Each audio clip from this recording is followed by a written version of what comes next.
Little Debbie Cook. Oh yes. The little. Is she still secretary, county secretary? Is she? I don't know. She's pulled out of it, you know. A lot of. She got herself too involved. She now works for Tesco's She what, doing what? on the checkouts. Oh, sitting. She's a lass for work, eh? Where does she live? She lives in Hurley Road, Corby Hill. Oh.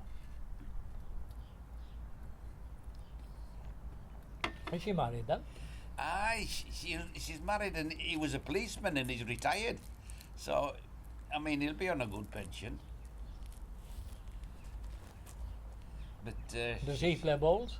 no, he's a bit of a pain. He goes through museums and churches and things, something like that. Right, I'm ready. So we're gonna. Takes a bit setting up, eh? It is when you're an amateur like me. I don't know if Mum mentioned out to you yesterday. Did she mention out to you yesterday about it? Just trying to get as much information. It's mainly on Grandad and your upbringing from here, and that's what I want to try and just maybe a few dates, a few names. I was in home based buying a lawnmower the other day, and she says, want a few details. And the first one, how long have you lived in the house you're in? Oh, I says about 80 years.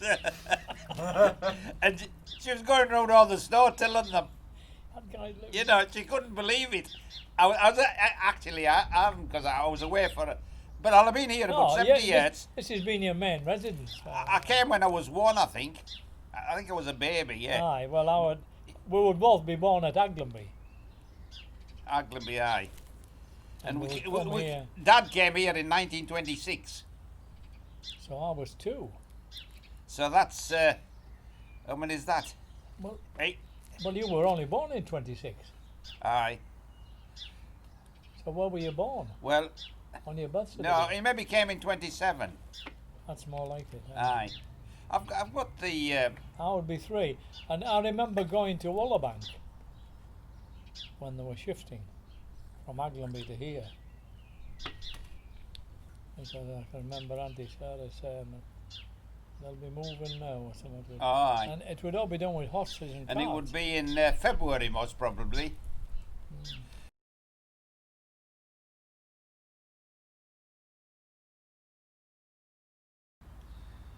Aye, well, full name is William Lennox Hall, and I was born at Aglenby in 1926. Now, if you just do your full name again. Yeah, well, I'm John Brigg Hall, and I would probably be born in Aglenby. And 14th of October 1924. And we would come to live at Warwick in 1927. So I would just be 3 years old when I came to live at the Croft. And so there'll be 3 of us, Muriel, me and Len. And Bob must have been born here. And Ruth would be born here. So that was 2 youngest ones. So Okay. So what I want to know is your parents and grandparents, if you can remember the full names, dates of birth, and where kind of roughly where they were born. Anyone can answer this, so. Well,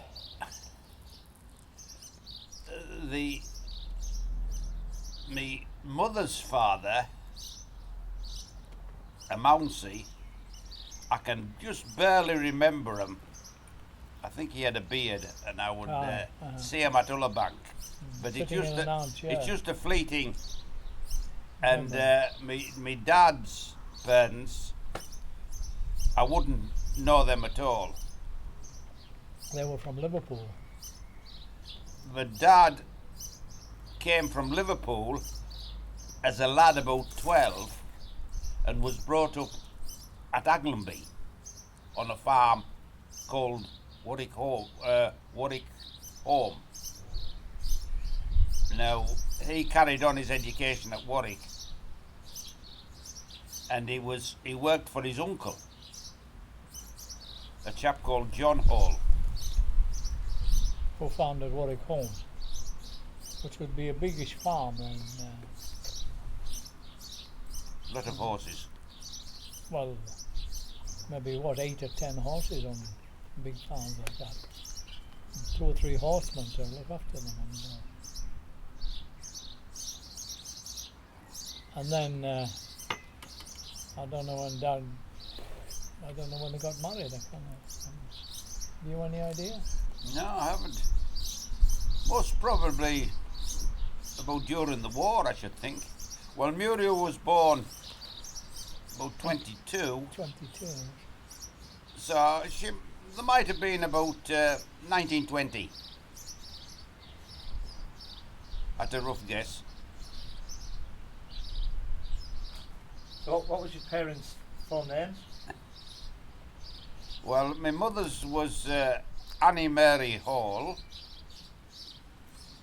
and Dad's was George Rigg Hall. Well, of course, my mother's maiden name was Annie Mary Mounsey, and Dad's was John Rigg Hall. And the Mounseys were farmers. Now, where they met, I've no idea. But Dad never talked much about his early years. You never hear him talk about his early years. But they must have met at some of the dances or something. Did he have a good upbringing? Did he have a good upbringing, or was there a reason why he never talked about his early days? Well, as I said, he lived with his uncle. He was brought up with his uncle. Why he came to live? And he would have to work. He'd have to work. In those days, even the youngsters had to work, on a farm. So he would know nothing else but work, really. Which we had to do. Brought up here on the croft. From we were any age, you were 10, 11, 12, you were going out into the fields and hoeing turnips and picking potatoes and stooking corn and all that sort of thing. Feeding calves. Leading hay. And school holidays,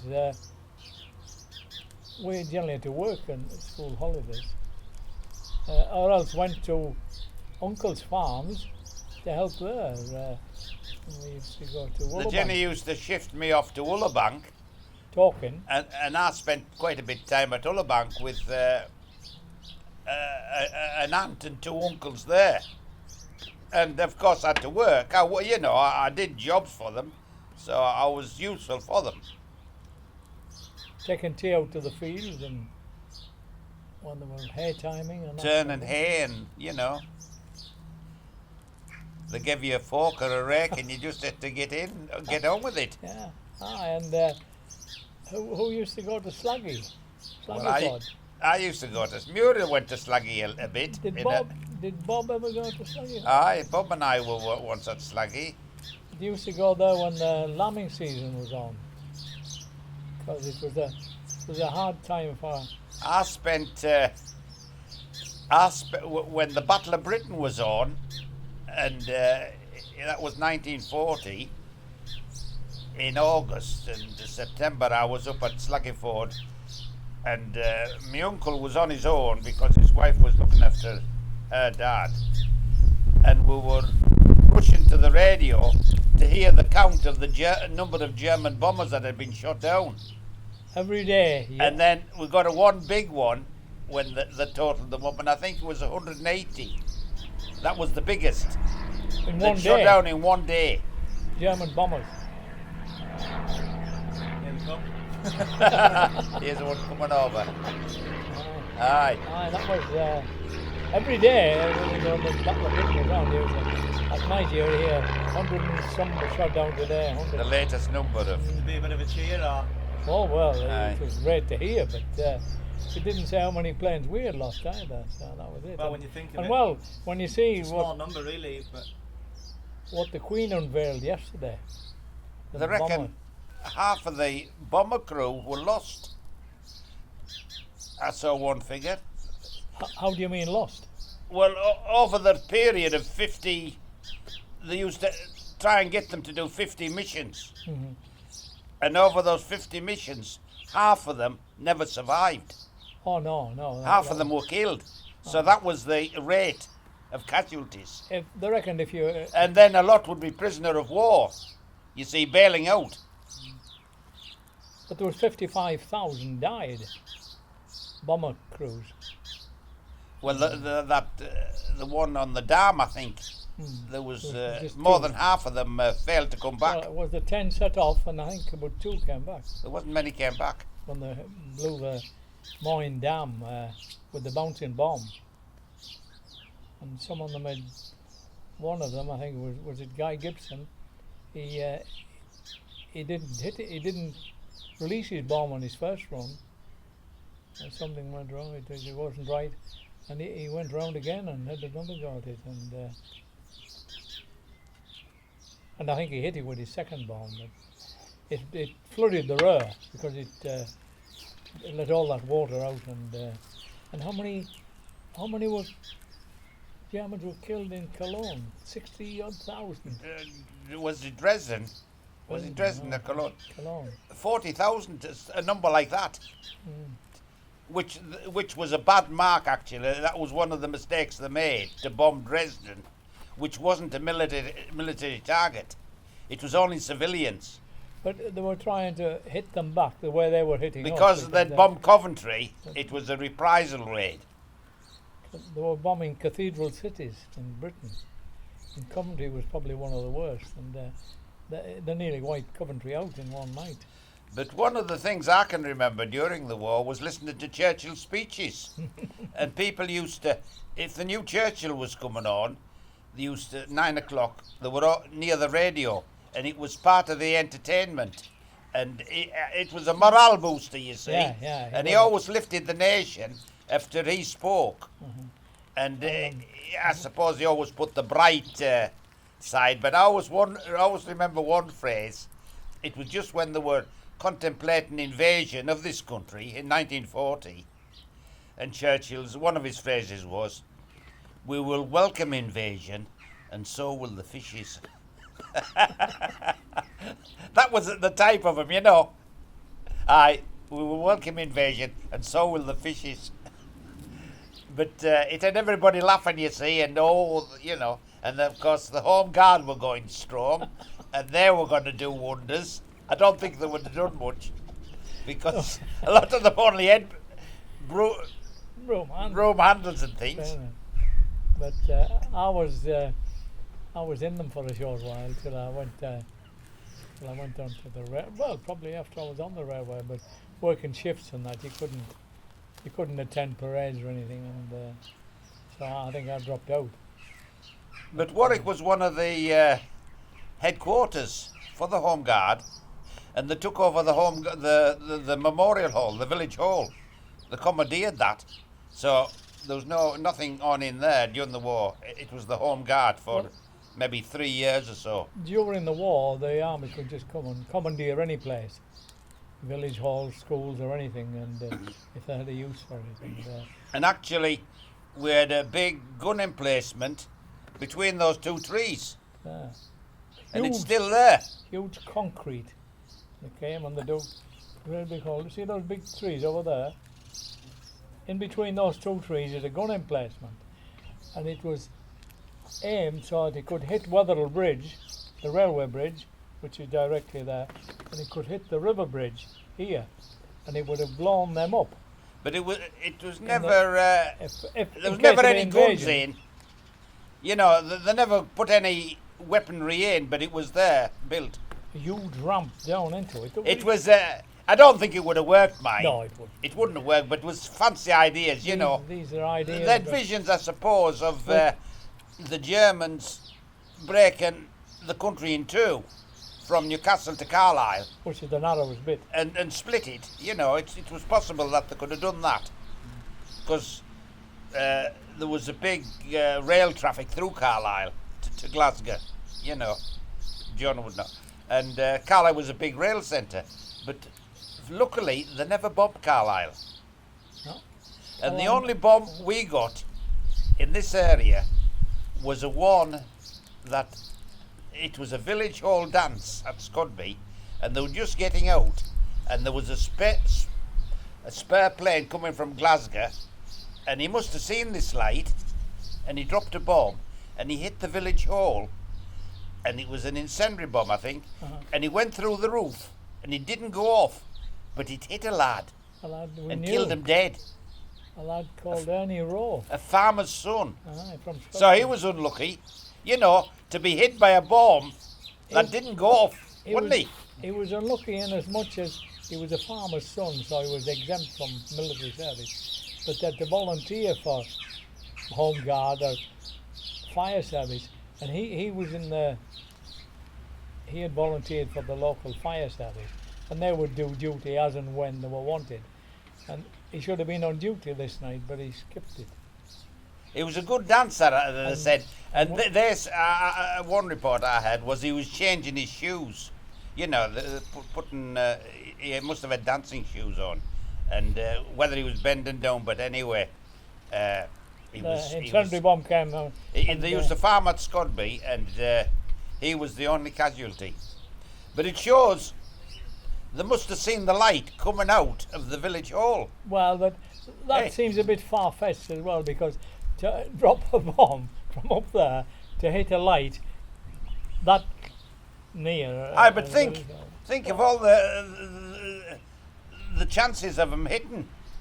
I mean, there was a group of fellas coming out, so you've got to say he must have seen something, eh?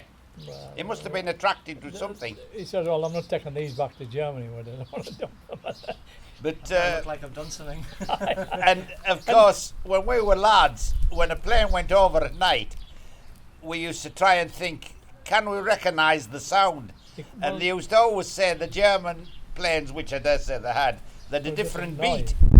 And of course, we used to listen and we used to say, "Oh, that's a German." And it was going, Because they used to come over here, if they were going to bomb Glasgow, they used to come up the east coast, come over from the northeast, over to Carlisle here, and then make up the west coast of Scotland, and they would be following up the west coast of Scotland by the sea, because they would be able to see the sea, and bomb Glasgow, and then, well, they probably came back the same way. And they bombed Glasgow quite a bit. I was in Glasgow one night when it was bombed. In fact, I was on a train coming out of Glasgow, and we were ready to leave. And you got a purple warning. The bombers were approaching us, and we had to get steam up in the station because we couldn't open the firebox doors for about 5 or 6 miles out of Glasgow. We'd have enough head of steam to take us 5 or 6 miles without opening the firebox doors. And, one thing I remembered was I was delivering milk. We used to have a milk run. I was delivering milk to a lodge halfway down the hill, and it was a Sunday morning, and when I was halfway down, here's some troops coming out with German tin hats on. And I'm thinking, have we been taken over during the night? Have they landed? And when I got nearer, they were all Geordies. And it was the Home Guard had been having an exercise. And these Geordie lads had put on German tin hats. So it was a relief when I heard they were Geordies. I didn't realise that they'd never got as far up as... So they basically bombed Glasgow, but they'd never bombed Carlisle. No. Gretna, there was a bomb dropped on Gretna. That was another case, you Masonic. see. No, that was another case. They were just getting out. Yeah. And so there must have been a bit light. The Masonic Hall, The wasn't it? Masonic Hall. There was some killed, wasn't And there was about 7 or 8 killed in that one. Freemasons. And chaps well up in, I know one was the manager of the pub at Buncheby, the Magpie. Was he? Aye. And Peggy's father was in it, and he was badly wounded. Oh, he was damaged. Aye, his legs were badly damaged. Oh, is that how he had? That's how he was lame. Aye. Her uncle wasn't there then, Mickey. No, Mickey wasn't there.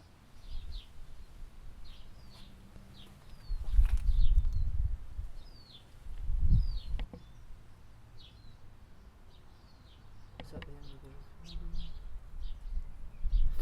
the But it used to be a regular trip for us on a Sunday, didn't we, when they were building it? We used to go down and examine things. Examine the new house. that We they were actually had, there was two plasterers stayed here from Newcastle. Two top plasterers building. Lodge that were Street. doing plastering at Warwick Hall, and they worked for Lanes. What was it, McLean? One of them. was- No, there was two older fellas first. Aye. What were they? Were they stonemasons?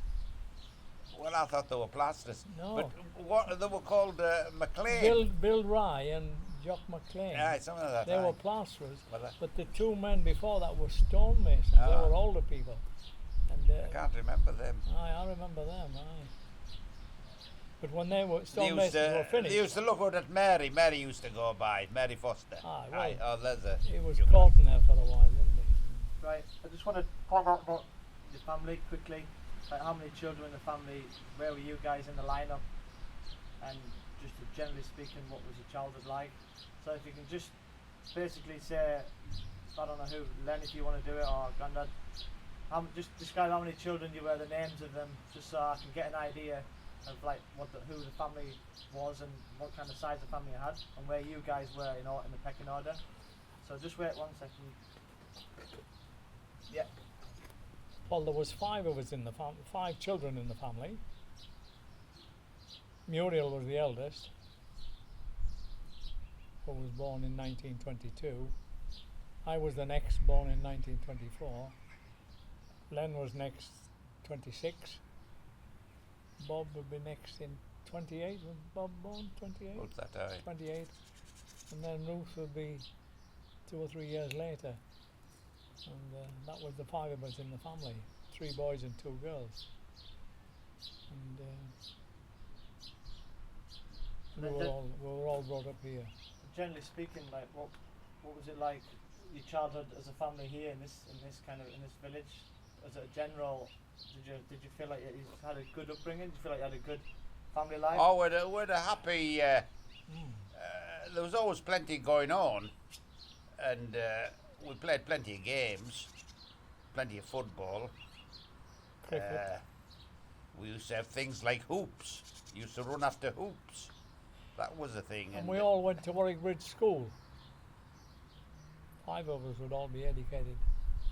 First of all, at Warwick Bridge School, Muriel would go there until she was 11, and then she went to the high school. I stayed there until I was 14. Len left there at 11? 11 to 12, aye. Went to Bratton Secondary. Bob left when he was 11 and went to the grammar school. And Ruth would leave when she was probably 11 and went to the Bratton Secondary.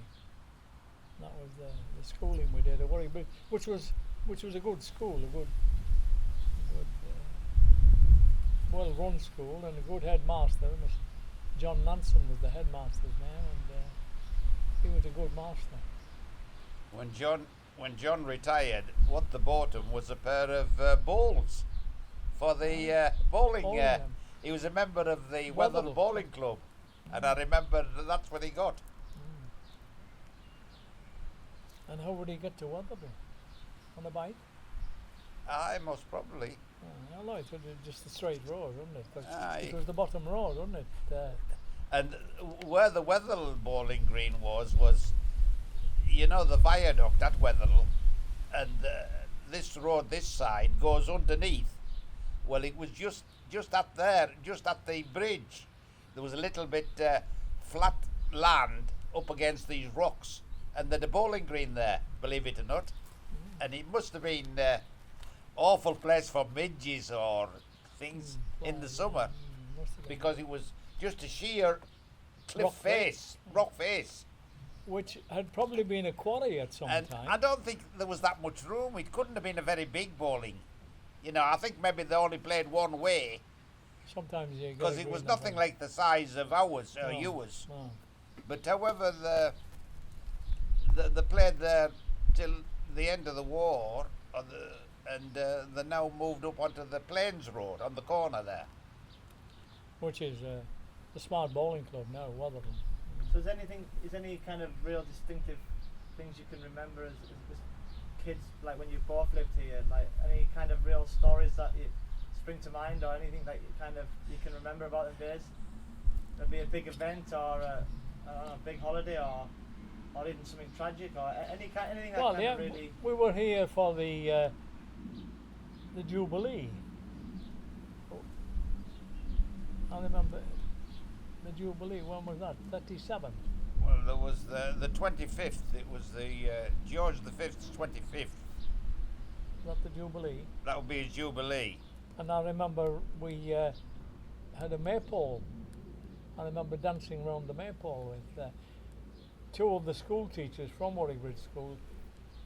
Stayed in Warwick, lodged with a lady down the road there, and one of them decided we would do maypole dancing as part of the celebrations for the Jubilee, and they put a great big pole up, and were you in the maypole? And the old lady they stayed with, believe it or not, used to come, and I don't know what she found amusing about it, but she used to come and bath us on a certain night, bath night, and she used to bath us in front of the fire. But maybe John, me, and Bob, all in the same bath. to help my mother out with the work, and that was known as bath night. That would be a tin bath in front of the fire. So you only Can you once a week, remember? did you? Oh, I only bath That once would be a week. Miss Ormston. Miss Ormston, Aye. aye. And Aye. you only bath once a week. That was on a Saturday But night. she must have got a bit kick out of it anyway to bath Well, these lively boys. But and you all use the same water. So I would probably be the lucky one to get in first. And the way they used to heat the water was, we had the open fire where it still is, but at the side there was a boiler with a lid on, and you had to fill that up With cold water. with cold water, and when you had a good fire on, With boil the water. your water boiled, so that was your hot water. And then you have to lift it out And of that there boiler. wasn't even a tap on it. Some had taps on, but ours hadn't. So you had to lift it out with a lifter, which was a dangerous, We never got burned, did we? I Much? never remember any accidents But with it. when you never. look back on it, it must have been dangerous. And it used to always be a big problem with my mother, hot water, for washing up dairy utensils, because you were milking, and then all the milking stuff was all to wash. And I don't know how she did it for hot water. Because I'm surprised that we never poisoned anybody. I never remember anybody getting poisoned, but food it poisoning must have was been a close call when you think Oh, of yeah, some of the things- where the milk came from, eh? Because we had no fridges or freezers or anything nowadays, and And the hygiene in the byre was very minimum. oh, very, very high. So was there any kind of real lessons? Obviously, because you always had like kind of each other to look up to or look down to or whatever. But was there any real lessons that you kind of feel like you've gained from having that real like bond together as a family and stuff like that? Like any kind of. Well, we had the odd difference, but on the whole, we got on pretty well as a family. I never remember any. There was never any Aggro long-term or anything. disturbance. No. And as we grew up, we never fell out or anything. We were always there for anybody. And There was no rivalry between you. Well, on the little football bit, field probably was. Just kicking a football. I was probably the best footballer. But, no. No, Bob was quite a useful footballer. In fact, he was playing for a team down at Warwick Bridge. They called it Eden Rangers. And I was once talking to a chap who worked along the road, and we were talking about Carlisle United, and he kept mentioning this chap from Eden Rangers, and it turned out to be Bob. That he was, suggest. But anyway, Bob did go down to Brutton Park. Well, it was when he came back from the army. He had played a bit of football in the army, and somebody had recommended him to Carlisle United. And Bill Shankly was the manager at Carlisle United at the time. And the groundsman was a fellow from Warwick Bridge called Johnson. And Bill Shankly must have said to this Johnson, do you know this place at Warwick, this address or whatever? And so he called one day and saw Bob and said Bill Shankly wanted him to go down and have a trial at Carlisle. But Bob was waiting to go to university, so he wasn't particularly bothered. Well, what it was Shankly, you know, he was just new in the job, and Shankly says, now the first thing I want to do is to get you fit. So he says, I want you down here 3 nights a week training. So that put Bob off right away. That was Bill's first thing. He wanted him fit. So and Bob would think he was fit, you know. Until he did that, yeah. You know, because he was running about and that. He didn't nail one. But Bill, that was Bill's stipulation. And that put Bob off. And then he would play a bit of football at university, but other than that, he didn't pursue it. Right.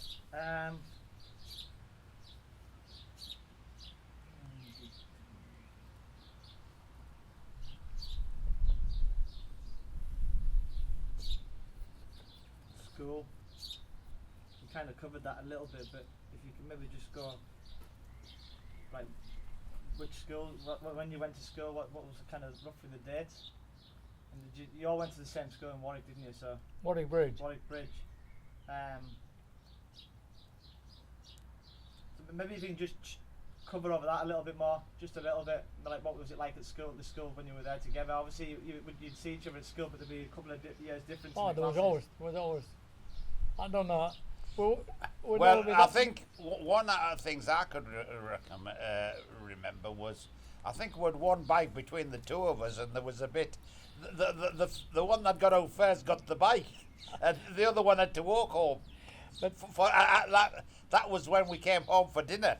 We used to come home for dinner. We always came home for dinner, and that was nearly a mile to walk home, and a mile back, and it was a special treat if you got your lunch to take to school, wasn't it? But it just shows how the traffic's altered. I can remember with Bob and I used to take a ball down, and when we went down the hill, one was at one side and one was at the other, and we used to run down the hill, passing the ball backwards and forwards. And then if a car came, we just sort of stopped and let the car by, and then carried on again. There wasn't many cars then there. But you could hear the cars coming, you know. And they were only coming maybe about 25 or 30 miles an hour, so there was never any accidents. And nobody ever complained, you know. What were your kind of favourite lessons at school? Like, what did you what did you show more of an interest in? And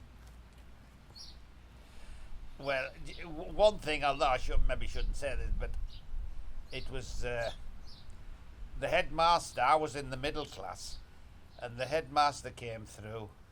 And he asked the question, he says, I've asked the seniors this question, but nobody knew it. Does anybody here know it? And it says, do they know 2 meanings of the word weather? And I put my hand up. I says, well, one of them's a sheep. He says, you're the only one in the school that knew that. And I'd heard them talking about it at Ullabank, you know, well, anyway, Gibbers and Weathers. Sheep farm was a... And it just so happened, and I was, you know, a bit chuffed. I was only about 10 or 11, but none of the seniors, which was fair enough, hadn't heard of it. But he says, that was John Nansen. You haven't got one of them, John, are you? What? Papers? No, them things. Oh, hell no, I can't afford that. No. you know, nothing to do with can't afford. He wouldn't leave the house because he'd be watching Sky News constantly. Actually, the Sky News is very good. Oh, it is, yeah. But you can get Sky News on free thing on 80. Was it Channel 81? But there's a question. What do you think about all this now? Then, like, you're sitting here now, and you've got Sky Telly in there and watching any sports channel you want to watch, any music, any news 24/7. How do you think back then? Like, how have you kind of went through the times I mean, obviously, just in myself, since I was a little boy, Well- even that's changed for me. But for you, it's such a huge. Well, yeah, it was. Well, I can in our remember- day, we used to perform in it.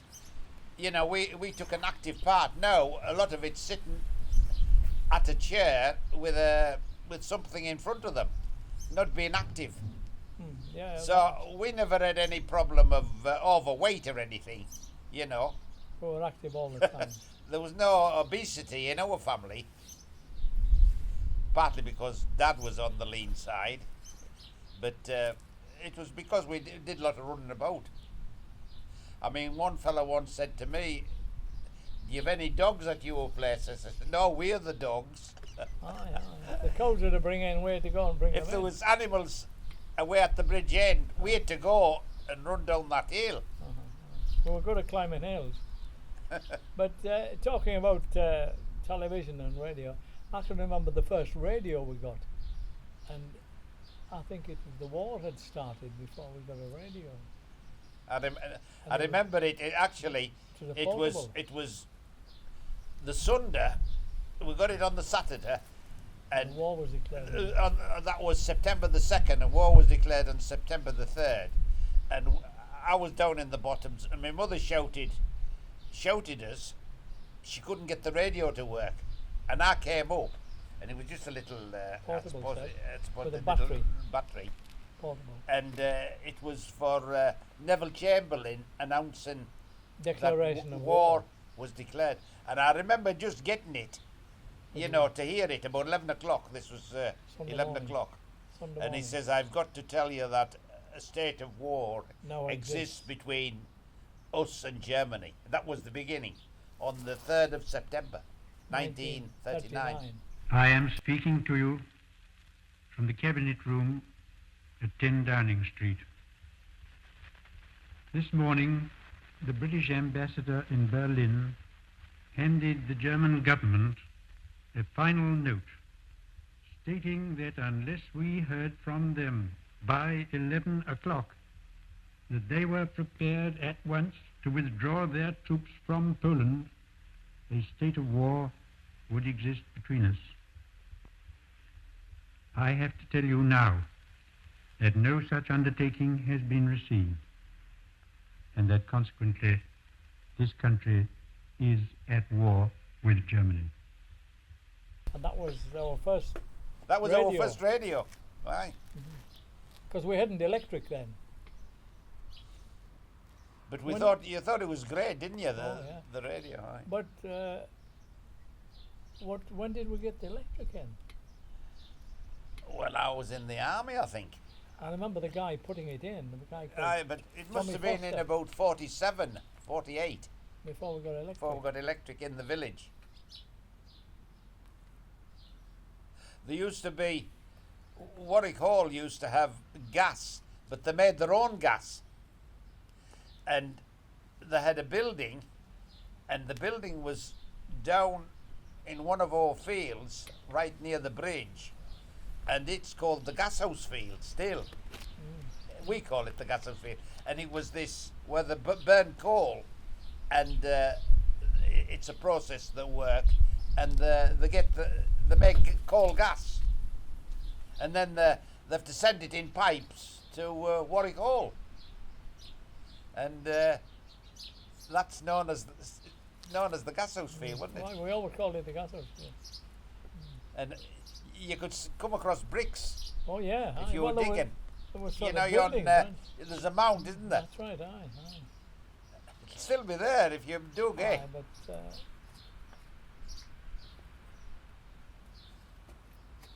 I hope it's all reliable. Eh? yeah, I look, hope all my equipment's reliable.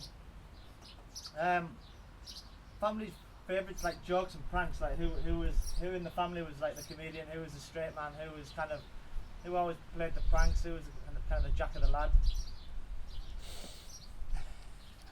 I don't know the way had any comedians.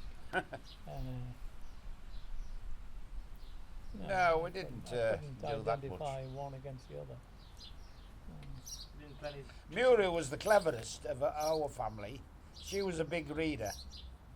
And one of the things I do remember was the lady next door at that big house, she had a biggish library, and she used to let the children in the village go on a Thursday night and pick a book to read. And of course Muriel used to go, and Muriel would come with 2 or 3.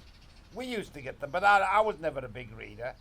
But Muriel would find it an Muriel advantage. used it as a convenient way of getting out of washing the dishes and cleaning up or something like that. Muriel was never very domesticated.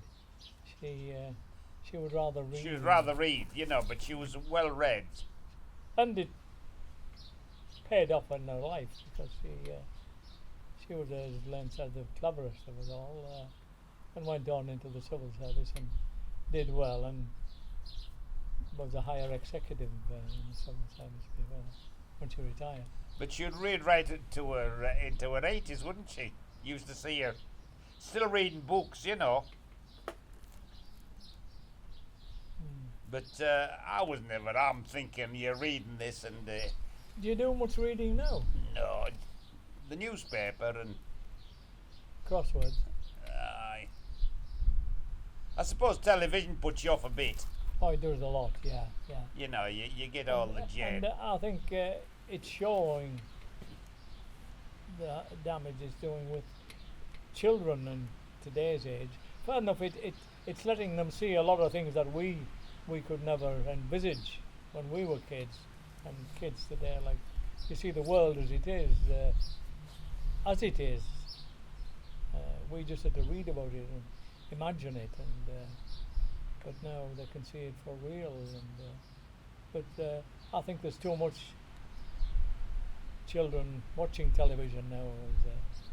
Some kids will do nothing else but just come home and sit. Well, and it watch isn't so much television. television; it's the computers, isn't it? Well, that's gone to that now. I mean, you'll not bother with computers, do you? No. No. No. Well, I don't know the first thing about one, so I never. And my son Colin says, "Dad, you should be. You should have one. You should do this." I said, "No, I'm not interested. That's it." Well, you've done very well without it, so why, Yeah, fine. We don't feel the need for it. We have the telephone, and we seem to be able to do everything we want on that. Right, I'll do one more, just 1 or 2 little questions now, and then I might kind of do some shots photography and maybe do a little bit of Aye. just Go on travelling then. around the area. Aye. What's the most grateful? What are you most grateful for in life? Well, Good health. I think good health. When you hear of the casualties, the people we've known that have died prematurely, to live to your 80s, you've got to be lucky. We've been lucky as a family. 4 of us lived well into our 80s. Although my mother died suddenly when she was 59. about 50, 59. 59. She was on holiday and she just had a cerebral hemorrhage in her brain, and she died within half an hour. Getting into bed. It was just one of those things, and they couldn't do it'd be before a doctor would get to her. I would think, eh? Oh, she'll be dead, yeah. Well, and then the wreck, they said there was a post-mortem, but they said the best thing was that you die, because if you recover, you're just a cabbage. Aye. You'll never make a recovery. But she went away on holiday and she came back in her coffin, so that was a big blow. It was a big blow to Dad. He took it badly. It was a big blow to me to tell him, because I just coming in from work, and the chap who lived in the house next door, Captain Ferris, he was just coming into the gate whereas I came in from work, but 12:30. I remember him coming, knocking on the door. I was on my motorbike, and he was in his dressing gown, and he said, "Have you had a message?" I said, "No." Well, he said, "I have." He said, "I've had a message from your uncle, and your mother's died." Aye. So I had to come in then and waken Len up and Dad up, and roof up and tell them. So that was a big shock. So you think obviously being grateful for anything, is that basically your health, would you say, is your biggest? Well, I think if you've got your health, you've got everything. And I was lucky I had a job I enjoyed doing. You get a good partner, that's a help. If you get on with your partner. We've been lucky in that respect as well. We all just had the one wife, 3 boys. And, The marriages have lasted. I lived 59 years with my wife before she died, and you'll have had your 60. 60. We're married in 47. 65 years we've been married. Aye. So if you were to say, to give any advice or anything to even to myself or to anybody, what advice would you give to someone who's? Well, you've got to be very tolerant and a lot of give and take. Yeah, and remember, you're not always right. There's always 2 sides to a story as well. There's always 2 sides to an argument. But, no, we've all been very lucky in that respect.